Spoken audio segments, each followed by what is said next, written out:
All right, everyone. So welcome to our session. I see a couple of folks are still coming in. If you could take a look at the chat where we've linked to a Menti pre-survey, we'd appreciate if you filled that out. Again, my name is Emma. I'm the Chapman Learning Commons Coordinator, and I'll be one of your co-facilitators today. So our session today is on supporting student bandwidth in online learning environments, and I'm hoping that throughout the next hour we'll be able to have conversations about this and come away with some more perspective and thoughts about our current situation and how we can work to support students there. So I'll hand over the floor to my colleague David. All right, good morning, everybody. So thinking about introductions and land acknowledgement, this moment of online teaching throws into relief a question that I've been interested in my own research for quite some time, which is how do we understand and articulate Indigenous territory within digital spaces? From its inception, cyberspace has widely been considered a landless territory where geographical space, as we know it in real life, is folded and compressed. And while we're joined today for this workshop in this folded space, I want to press that we should be even more conscious of the Indigenous territories that provide for our learning and teaching, and therefore resisting the colonial impulse to erase Indigenous presence from the digital. So as I said already, normally I do this work on Musqueam territory. I live in faculty housing at the University of British Columbia, but the COVID-19 crisis means that I have taken the family and moved into the interior. So I'm coming to you from Kamloops, which is onto Kamloops Desquetmu territory within the unceded traditional lands of the Desquetmu Nation. If you haven't taken a moment already to introduce yourself in the chat box, please do so. And if you are aware of the traditional territory you're participating from, please acknowledge it in your introduction. If you don't know that territory, we have help for that. You can reference nativeland.ca or the CAUT reference guide if you need help. I think moderators can drop that into the chat if you want to have a look at one of those great resources. And if you are in a place that isn't your usual working spot, like I am, I think this is a great opportunity to learn the territory acknowledgement of that place and the history and living presence of the Indigenous peoples in that territory. And if you are interested in learning more about Indigenous sovereignty and the ways in which that translates into online spaces, we also have another link to a short piece by Anna Miki called Decolonizing the Digital, which our moderators can add into the chat now as well. I also want to begin, before we get into the content, acknowledging the amazing folks who put the work into making this workshop possible this morning. So Emma and I are your talking heads for the session, but we have with us Alex, Chloe, Janey, and Lucas, who are working tirelessly behind the scenes to make this session go as smooth as possible. So our big thanks to them for all the work they've done. So Emma already mentioned a couple of these points, but we'll reiterate them again here. This session is being recorded. And portions will be archived and be made available online. We'll be anonymizing some of the content from the discussion and chat to be used in developing post-session materials. If you haven't already, there is a registration confirmation form that Carissa has put into the chat. And we remind participants to please take the time to fill out the confirmation for the CTLT events team, which will allow us to share session resources afterwards and an online feedback survey. A couple of notes about tech as well. This is a session about tech and teaching, and we're trying to model some good practices here as we go along.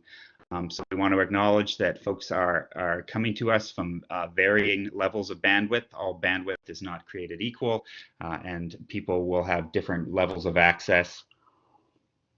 So with that in mind, we are reminding participants to mute themselves and turn off their cameras in the preservation of bandwidth. And we'll remind you too that the moderators have the ability to mute you from a God's eye view if they so wish. Also, just a couple of other things about engaging during the session. Because we have, looks like 47 people in the session right now, we're not going to be sharing questions with voices, but we do have reactions you can share in the chat. If you want to throw up hearts or thumbs up, sometimes it is weird just talking to a computer. Those hearts make things go all the smoother.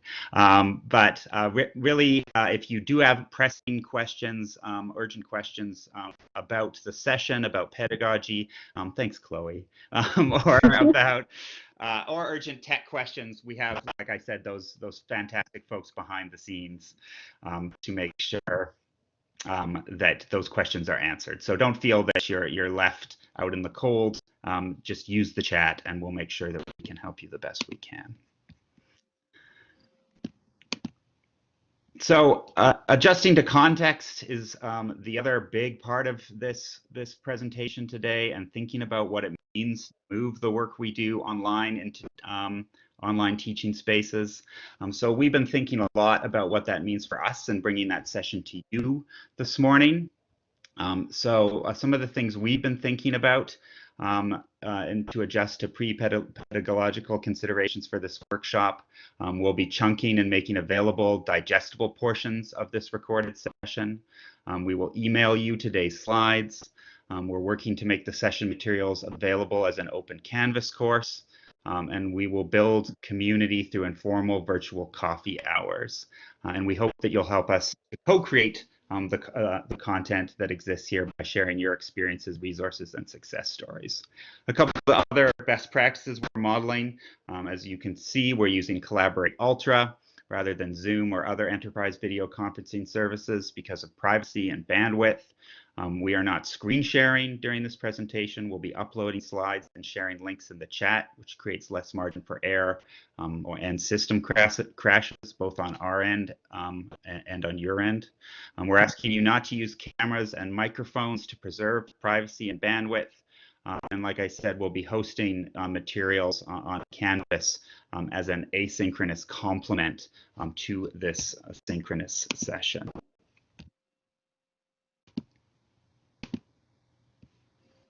These are the learning outcomes that we put together for this session, what we hope that you'll come away with, or points that we can continue with the conversation on Canvas or through other avenues.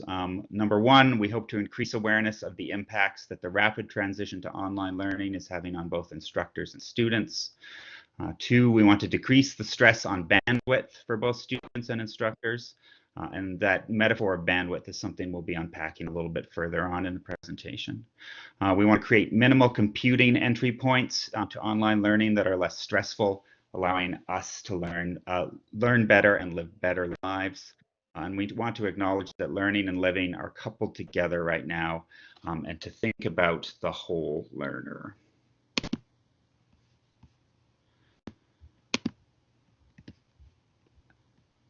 And then finally, before I pass it back to Emma, this is our agenda for the day. So we've already covered welcome and housekeeping.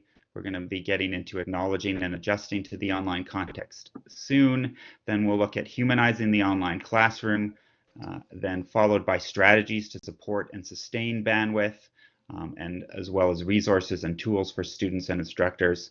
And we'll close with a wrap up and some time for questions in the chat. So I will pass it back to Emma now. Thanks, Dave. All right, so just starting by giving a little bit of consideration to our own context for learning, and acknowledging the fact that living and learning are so closely intertwined right now, we're hoping to take a little bit of time to reflect on our own current context. So we've asked you to fill in a pre-survey about your own experiences, just to help us reflect on the impacts that this rapid transition to online learning has had on ourselves due to COVID-19. And in just a moment, we'll review those results. But just looking at the slide here, reflecting on the fact that our current context probably resulted and has led to sudden changes in many different aspects of our lives. So things like our finances, our health and our illness, family and parenting responsibilities, our housing situations, our travel plans and our current locations, support systems that we lean on every day, and many other interruptions to various aspects of our routines and social life. But in order to visualize that, I'll ask my colleague Lucas to pull up our survey results right now. And then Lucas, if you could do that, we'll be able to take a look at what our own participants in this session have written. So thanks, Lucas. So I just encourage you to take a moment to look at these. Yeah, the results may have updated slightly since this screenshot was taken, in case a couple of you have just filled it in now. But taking a look at that, does anyone have any thoughts or comments about what they see? You're free to post that in the chat, and I'll just give you a moment to reflect on any major themes or commonalities that you see.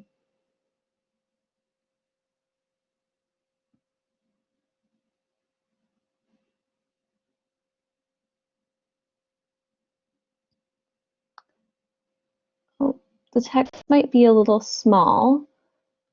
Are any other folks experiencing this? Okay. So several folks have had their routines changed or more interruptions to daily life. And the fair majority of respondents have indicated that their usual work routines have changed in the last month. Something I'll note about the percentages that we actually noticed on this chart yesterday was that the percentages divide amongst the full group. So I actually think it's more than 26% who have experienced this. It's actually 39 out of 41 respondents. What I'll do is, yeah, thank you, Chloe, for posting the link. I was about to do the same. So definitely a loss of routine that we're noticing here. Only 2 respondents have indicated that their work routines have not changed significantly in the last month. Many of us are experiencing more interruptions than usual in our day-to-day lives. Many of us have had to travel very abruptly. We are thinking of folks who are close to us that are experiencing lockdown, or who are elderly in our lives, and we have additional caretaking responsibilities at this time. So many considerations here that have added complexity to our own lives. And you can feel free to continue to refer to that link. In interest of time, Lucas, would you be able to please share the slide again?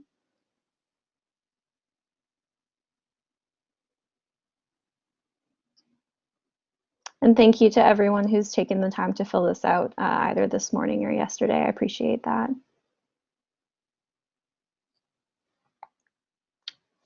Thank you. So the reason we like to share this activity and just a means of visualizing this is to reflect on the idea that if you're dealing with these various impacts that you've listed in the survey, then chances are so are our students. So all of these contextual factors become pre-pedagogical considerations within our online learning environment. And in order to teach effectively during this time, it's important to consider students' unique needs within this context and to respond by shaping our pedagogy accordingly. So take a moment to consider and just reflect yourself on your own awareness of the context surrounding your students' learning and what else they're currently juggling in their lives that they might not otherwise be if we weren't in the face of this pandemic. So, of course, you don't need to know the specifics of your students' complex lives in order to be aware and attentive and responsive to those human contexts that they're currently experiencing. And your goal as an educator is to equip them with tools and agency that empower them to take their learning into their own hands as they juggle these competing responsibilities. Maha Bali, in a presentation that we'll link to at the end of the session, suggests providing support for students by balancing flexibility with structure. So providing support while enabling learners to learn at their own speeds at different times and in different ways, just depending on their varying levels of bandwidth. And we'll speak about more ways to go about this a little bit later on in the session. So we're all taking on various social, emotional, and contextual stressors. And these considerations are important to keep in mind when learning and delivering learning materials.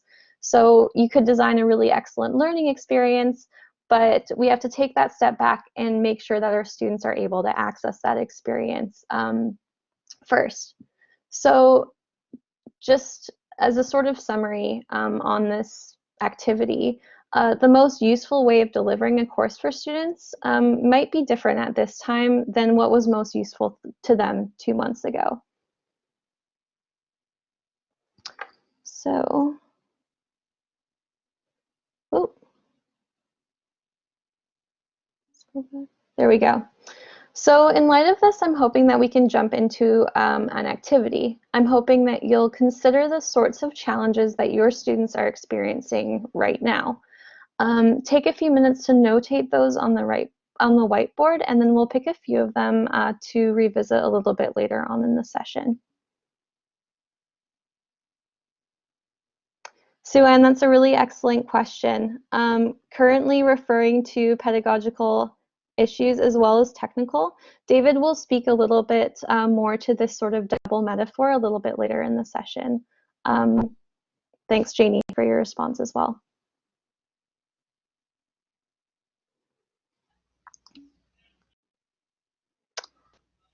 And I'm just going to jump in and say, if you're writing on the whiteboard, there's some annotation tools up top to the top left, and you can use the text annotation tool in order to write, and we'll move that around as we go through.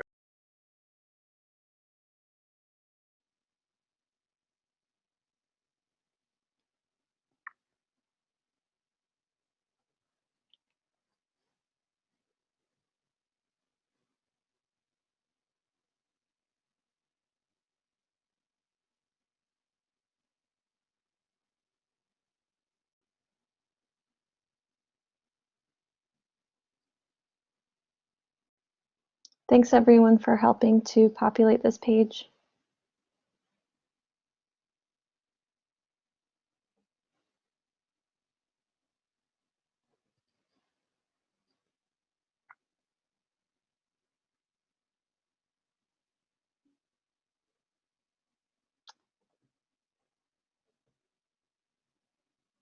It's interesting, I'm seeing a lot on both technological bandwidth as well as general capacity to manage these different challenges in life.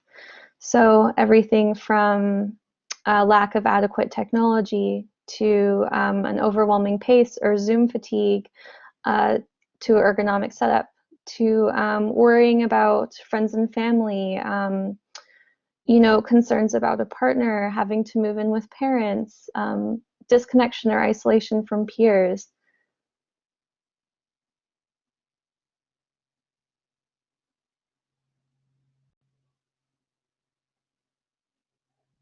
I see some concerns about the switch from synchronous to asynchronous learning, so an instructor not being able to answer all questions in real time, a disruption to school schedule, lack of learning motivation is definitely one that I've encountered as well with my own students. Physical and mental health as learners.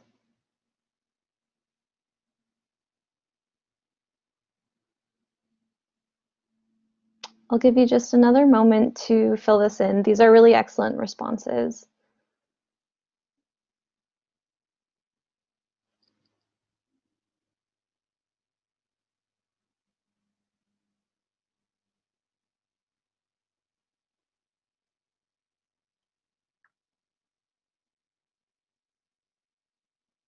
The ability to support people who need it but don't ask for it. That's really excellent.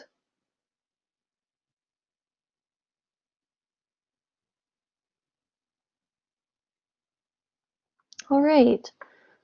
So I can see, oh, I still see a few more popping up. I'll give you just another minute. Thank you, Jill, for sharing that you can turn off the chat noise in the settings. So if you click on the lower right-hand side, you'll see the wheel at the bottom.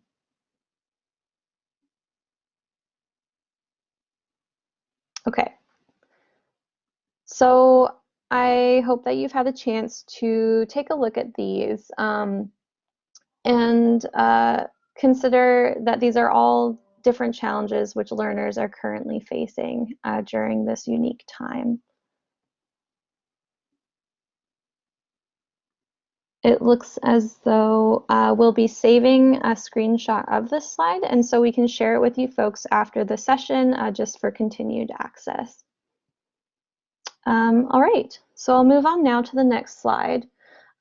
So adding to what you've described on the whiteboard, we just wanted to share a few stories in the words of our own students who have shared these statements for the purpose of the Chapman Learning Commons student blog.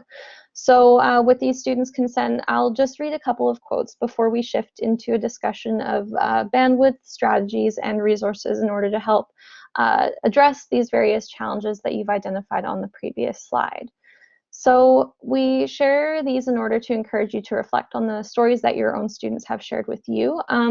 Again, no need to know the specifics of these situations that they're going through, but again, just keeping in mind that we want to foster awareness of the complexity of students' lives and that our goal is to teach towards this complexity. So this first student has said, it's been a very hard time due to the fact that I've realized that there would be no graduation this year and that my parents wouldn't be able to visit and attend the ceremony. I'm also unable to leave the country only because I'm not sure if or when I'll be able to enter back since Canada has gone into lockdown. Adding to the stress, there's a constant uncertainty looming over future work due to the outbreak. And just to show the variability of students' responses, these two students here have different perspectives on the online learning environment.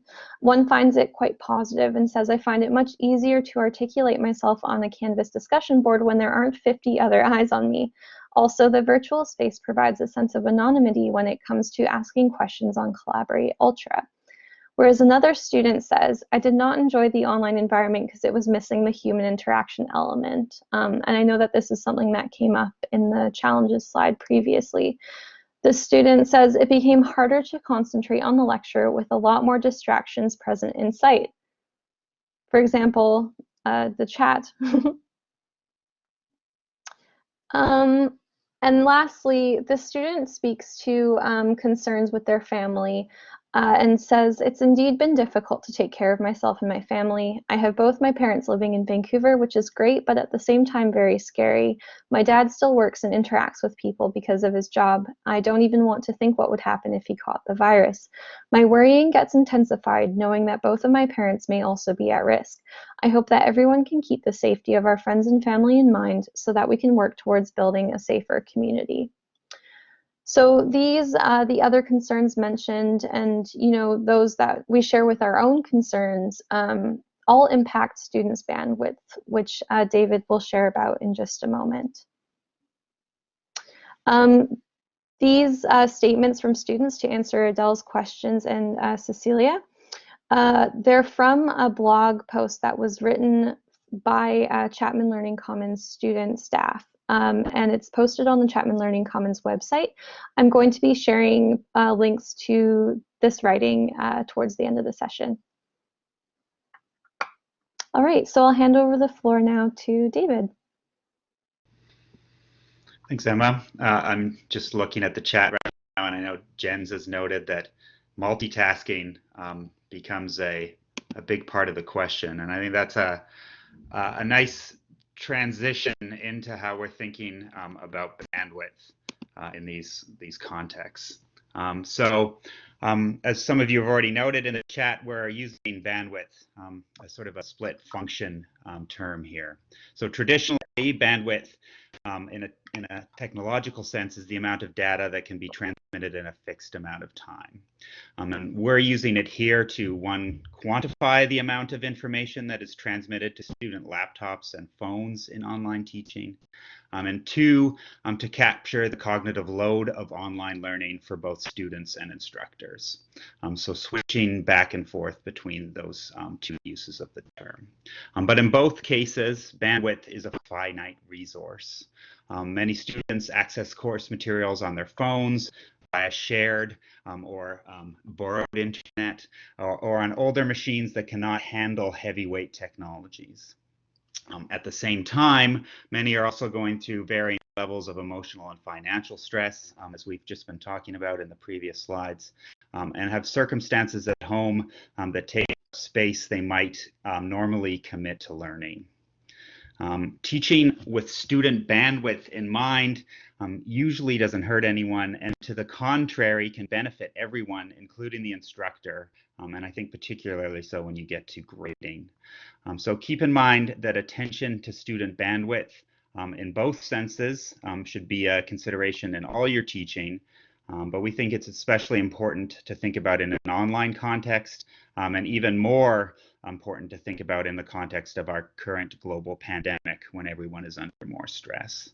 I think there is a tendency to overcompensate with technology or course design when shifting a program of learning online, particularly when online learning is new to the instructor. Being mindful of bandwidth can help you to focus on the fundamentals of your course and the health and well-being of your students.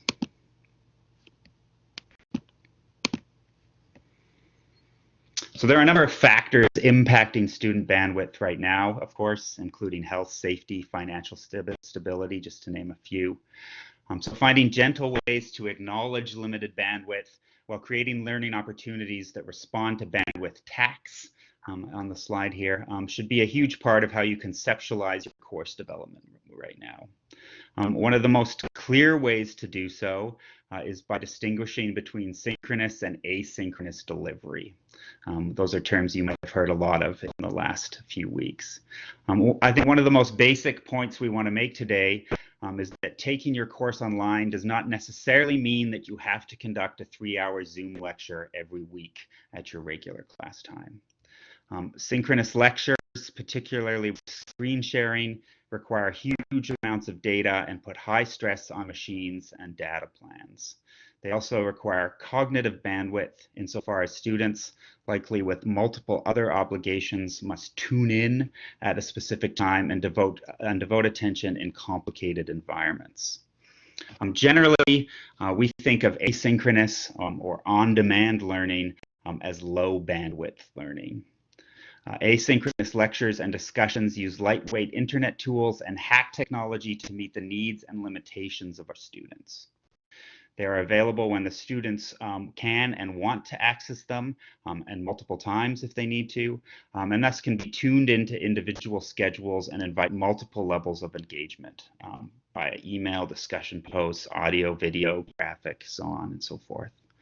Of course, there are benefits to synchronous learning that shouldn't be overlooked either. Asynchronous learning can be isolating and generate feelings of apathy. I know this past term in my classes as we shifted online, when we did do synchronous sessions, my students reported enjoying the sense of normalcy afforded by those sessions and the feeling of community in coming together in a space like we're doing here today.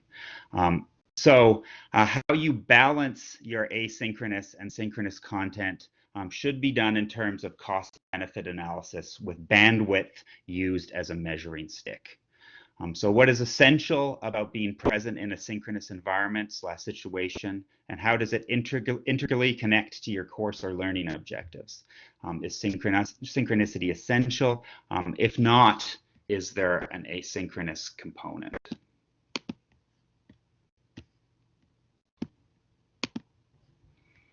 So just take a second here to reflect on this graphic from a recent blog post, which offers one way to think of bandwidth for students. And you can note both the challenges and strategies depicted here. And if there's a particular instances that jump out to you here, or you think you would like to hear more about, you can add them into the chat as well.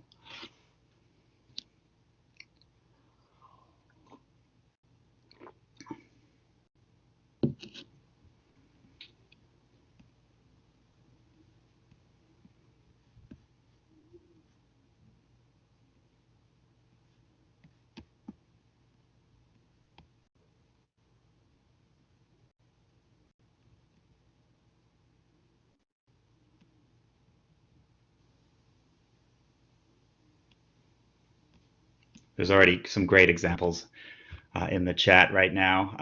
I love Jill's point. Signing up for a 1-hour lecture would be no problem. Then my kids had a meltdown at 8:55.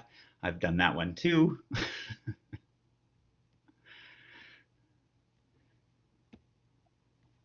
David, it's a great point about overcompensating, tendency of new instructors moving online. And we'll look at some examples too. We can speak more to that.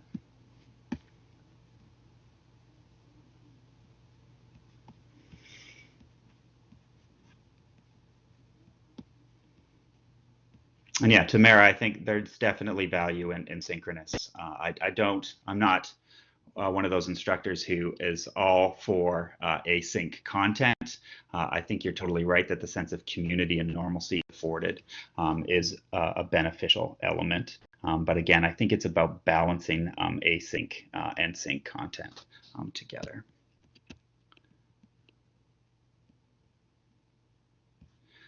Okay, so moving on.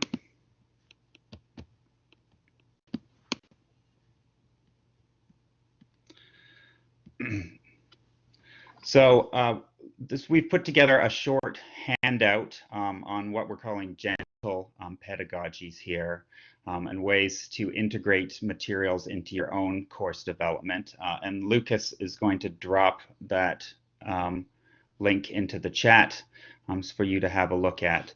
So the resources in this document emphasize accessibility and teaching.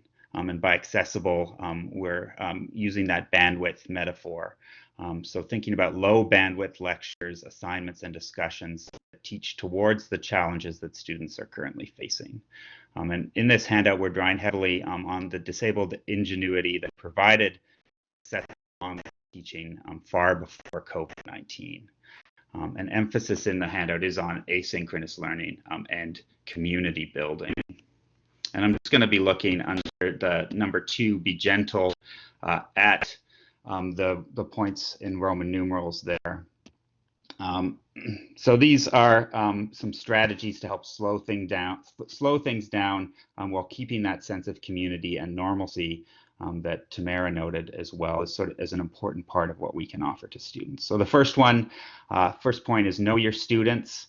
Survey your class to determine challenges. Do students have machines that will handle synchronous lectures? Do they have broadband connections?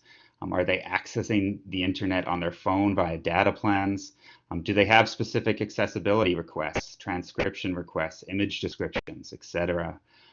You can ask what they like about online teaching and learning, what's worked for them in the past, what hasn't. If you're looking for a survey, a ready-made survey that you can use or adapt, Dania Glabow has one, and I have a link to it there that she's made accessible. Number 2, rethink synchronicity. So again, thinking low bandwidth doesn't mean getting rid of synchronous learning. So synchronous learning doesn't have to be a 3-hour Zoom lecture. You can host informal gatherings in Collab Ultra for conversation. You can conduct live text-based activities in a forum like Google Docs, or you can collectively annotate a text using a tool like Hypothesis. If you're interested more about how to use something like Google Docs, Sophie Nickel has a great primer on how to do so that we've listed here. Number 3, chunking. Think about how you can break your lecture down into smaller bite-sized pieces, for instance, in 5-minute blocks. You can post these chunks individually, or if you are teaching synchronously, you can schedule in breaks between chunks, leaving ample space for questions, comments, or bathroom breaks. If you're new to recording lectures, we have a link to a great primer here that will be helpful. I would also suggest downloading Camtasia. UBC will give you, you have access to a free subscription with Camtasia. It's a great tool to use for recording and editing video. Shared note-taking.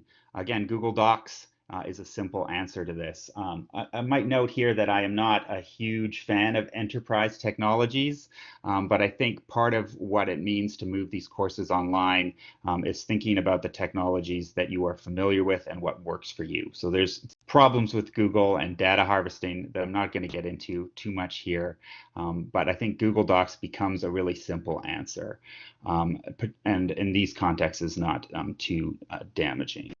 So in terms of shared note taking, if your class is small and motivated, you can have them take notes together in a shared Google Doc during a synchronous lecture. In a larger class, you can ask for volunteers and have note takers rotate. You can also post your slides to Hypothesis, which is a great tool that is easy to register for, and you can have students annotate together in those spaces. Number 5, easy to access slides. So making your slides available as a PDF or as a URL on a platform other than the one that you're using to deliver your synchronous lecture, either via email, Canvas, or even on something like UBC blogs. And sharing these slides, thinking about foregrounding accessibility. So you can release your lecture notes as an accessible PDF. We have a link on how to do that. Or consider using a transcription service like otter.ai. Think also about including image descriptions whenever possible. And then finally, asynchronous discussion groups. So if you want to do small group work that you introduce in your synchronous lecture, you can use Google Docs, Canvas discussion groups, or other platforms.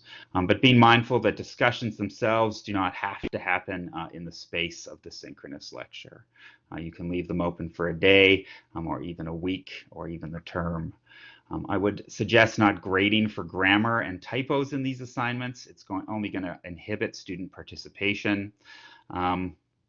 But you can think about how to create breakup groups that are text-based and therefore low bandwidth as well, using, again, something like Google Docs, and having breaking students into 4 or 5 different docs and having them report back in the next class. So those are a few suggestions thinking about gentle pedagogies. And I'm going to pass back to Emma, who's going to give us a few more resources that you can deploy. Absolutely. And I see a lot of very excellent questions in the chat. So I'll just take a couple of minutes to review these resources that we've compiled. Again, we'll be sharing this out subsequent to our workshop today. So in terms of general resources and tools for students, some things that we've found to be quite helpful include the following. So there's enrollment services advisors, which students can contact regarding questions of financial planning, enrollment, and start dates. So they're accessible via phone or email currently. One thing to note that's come up recurringly is that Government of BC funding is available for domestic students in financial distress. And students can contact an enrollment services advisor about accessing that funding. Next, I have UBC Counseling Services, which of course provide assistance with emotional support, currently offered by phone, which is listed on the link. International student advisors are currently doing sessions via Zoom, and many faculty advisors are also scheduling sessions via phone or Zoom. AMS Food Bank is currently still operating and offering contactless pickup for students. And the Greater Vancouver Food Bank is also a resource whose distribution schedule is currently posted online. UBC Recreation is a great resource in that they've provided an active at-home initiative with videos and exercises to follow for folks who are learning and working from home. The Wellness Center has online resources for mental health as well as a brand new Canvas space that's freely available for all students to enroll in. And lastly, on this slide, we've listed the Center for Accessibility, which is currently offering phone and Skype appointments. So a lot of these resources have shifted online. Thank you, Amy, for also noting that there's emergency funding for international students available as well. Next, we have some academic resources listed. So the Chapman Learning Commons provide various online learning support services and resources, including an online learner's resource guide, which we'll link to you after the session, and we encourage you sharing this with your students. It includes links to various resources and tips for communicating and collaborating online, transitioning to the online learning environment, and adjusting to a remote workspace. UBC Library provides various online services, including Ask Away, where people can ask questions of library staff, as well as instructions for how to get remote access to materials via Easy Proxy, and basic research skills online through the library skills tutorials. Lastly, UBC Distance Learning has full guides for students taking distance courses about topics including course participation, communication online, netiquette, technology policies, and more. So I'd recommend checking that out. And then just a few more technology resources. So the CTLT has created a number of student-facing technology guides on platforms including Zoom, Proctorio, and Canvas Collaborate Ultra. As for instructors, Keep Teaching is a website that's dedicated to helping instructors develop strategies to meet the needs of their courses online when there are disruptions to on-campus teaching and learning. I'm sure many folks have seen this website by now, but it's a really excellent resource created by the folks at CTLT. The CTLT, Learning Commons, UBC Library, and UBC Wellbeing have collaborated to create a Canvas Commons Learning and Wellbeing module, which includes resources that can be embedded into an online Canvas course. So they're really easily laid out, just links for students to various support services. Lastly, A Note on Care is a resource developed by Thompson Rivers that outlines ways to continue to cultivate an environment of care and support in the online space. And you'll also see that we'll provide various resources and tools referring specifically to online teaching and learning within the context of the COVID-19 pandemic. So I highly recommend checking these out. And we'll make sure that everything has been shared subsequent to the session in a way that's easily listed for you to access.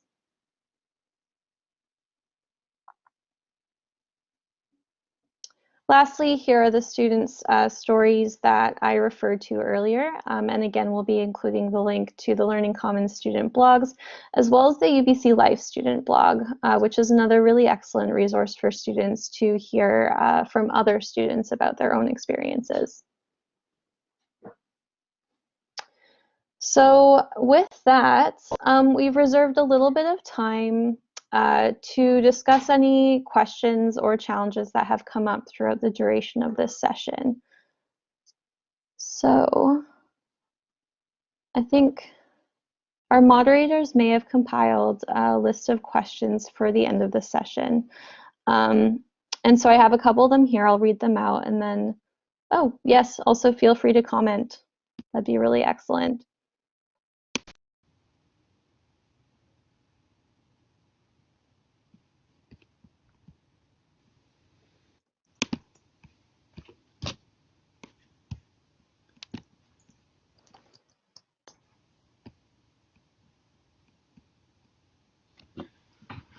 Yeah, I think one that I saw come up as well that Lucas is throwing up here too is handling the chat.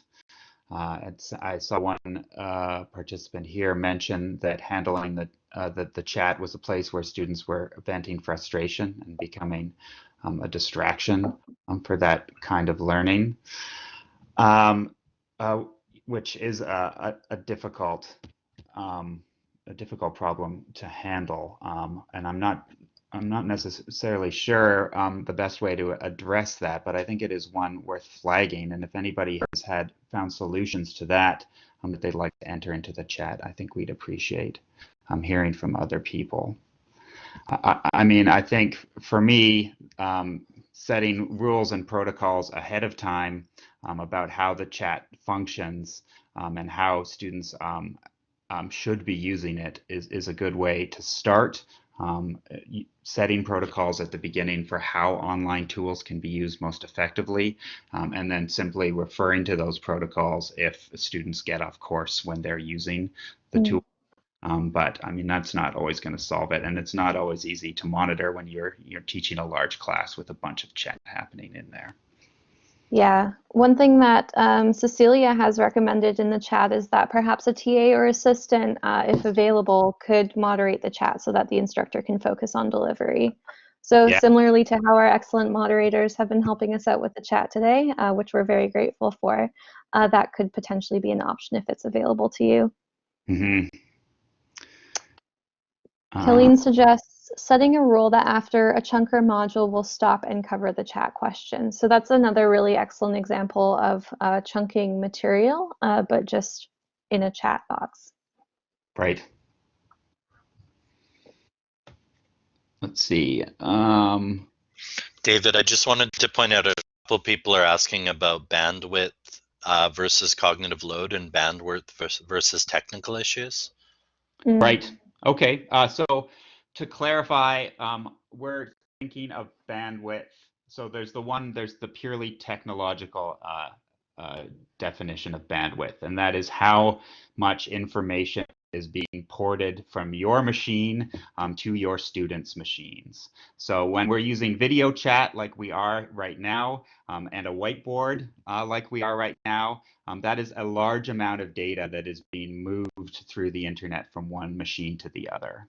And so when we're talking about that kind of bandwidth and cutting down on that, we're talking about finding ways to make that information more accessible to people who are looking at your lectures using their data plans on their phones, or who have a limited internet connection or sharing internet with 6 other students in a room.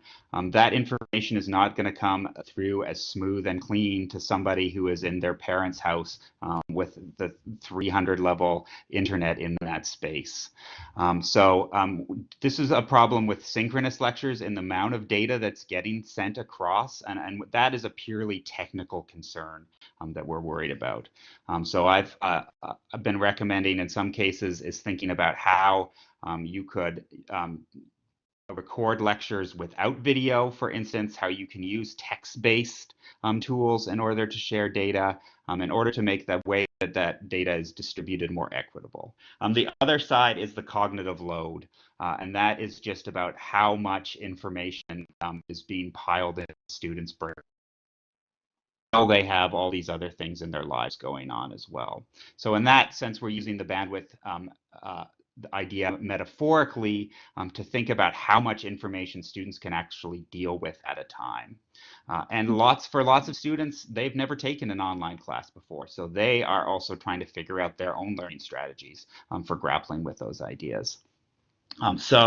Bearing in mind both that the technological impediments to information and the cognitive impediments is how we're trying to think that issue of bandwidth through. So hopefully that helps to clear things up a little.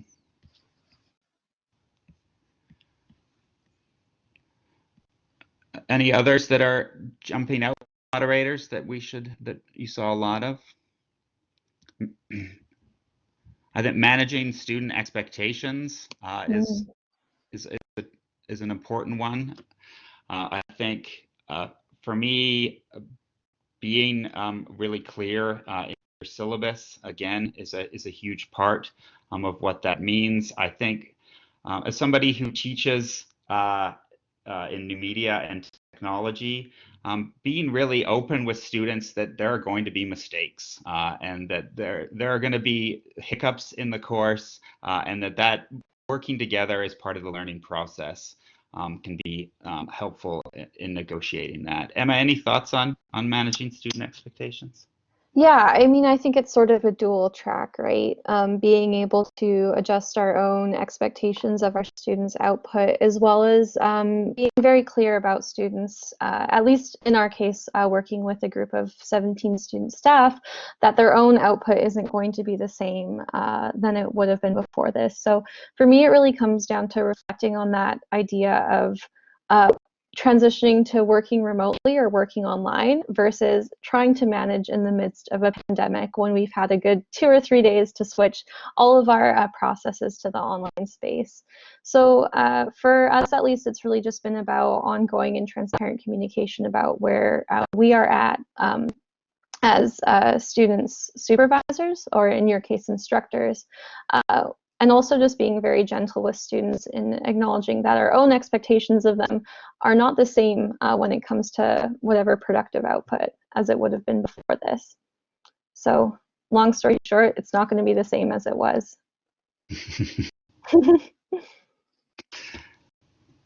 At this point here about Proctorio, Emma or maybe other people might feel different, but I am not a fan of Proctorio at all, mostly for the surveillance concerns that are attached to it. So Proctorio tracks eye movement. It tracks how much you move between web pages while you're on your browser. It is surveillance technology writ large and is being inflicted already in already compromised and complicated spaces. So much in the same way that Zoom, as many of you have seen, is harvesting data and using that data for their own financial gain. Again, I think we need to use the technologies that are going to allow us to get the job done and allow us to get our students through. But I personally don't use Proctorio, but then somebody also just mentioned to me that many students don't even have webcams, and which makes it even more complicated. So there's also the practical concerns of that as well.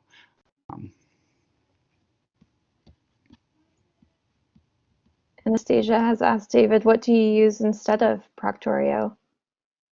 I don't. Again, I teach in the humanities, so I think this is a lot different. I'm having students doing, when they're doing exams, they're doing essay research questions. But for this last term, you know, cheating was not at the forefront of my concerns. But again, it was more about, I guess, crafting questions for students that that they could answer. And if, you know, again, humanities, it's about how you engage with the course content and write an essay question towards that. So I haven't used any monitoring technology, but I can see where that would be different for other folks.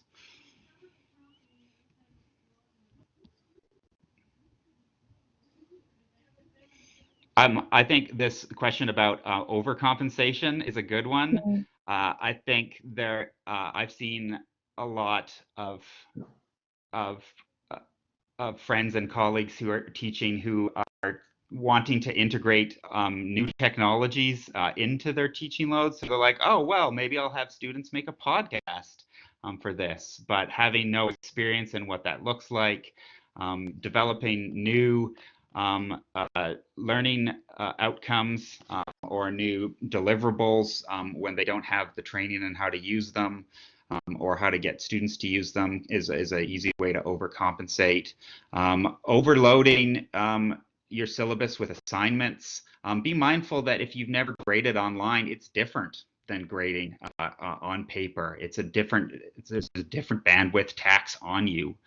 So for my last class, I've actually dropped word counts for final essays. Even so, and especially if you have a TA, right? Also being mindful of your TA's labor and the strain that's put on them, because there is a learning curve with marking online, and so you might want to think about scaling back your assignments when you're putting them into online formats. Is there one more on there, Emma? Anything that jumps out to you? You want to? I'm not sure. I see lots of great questions popping up in the chat, which we'll be sure to address later on. Like we mentioned at the beginning of the session, we will be creating discussion groups on Canvas, which we'll share out with participants. So I'm hoping that we can continue to have these conversations there. Yeah, I think Ingrid's point about open book versus closed book. I think I've definitely been using open book for learning. Is there anything last? No, I think. I'll make sure that we've saved what's been written. Yeah, so that we can revisit. Okay, so acknowledging that we're just about out of time, we just wanted to thank you so much for attending today. And again, acknowledge that the session and its resources will be available to access to you subsequent, and we can provide those details via email. Again, you'll also be emailed an online feedback survey for the purpose of the Remote Teaching Institute. You may choose to fill out the form for multiple sessions or just fill out one per session that you attend. And of course, we'll be sharing out the link to all the resources that we've mentioned in this session. Again, thank you very much for your time. Yes, thanks everyone. Take care, good luck.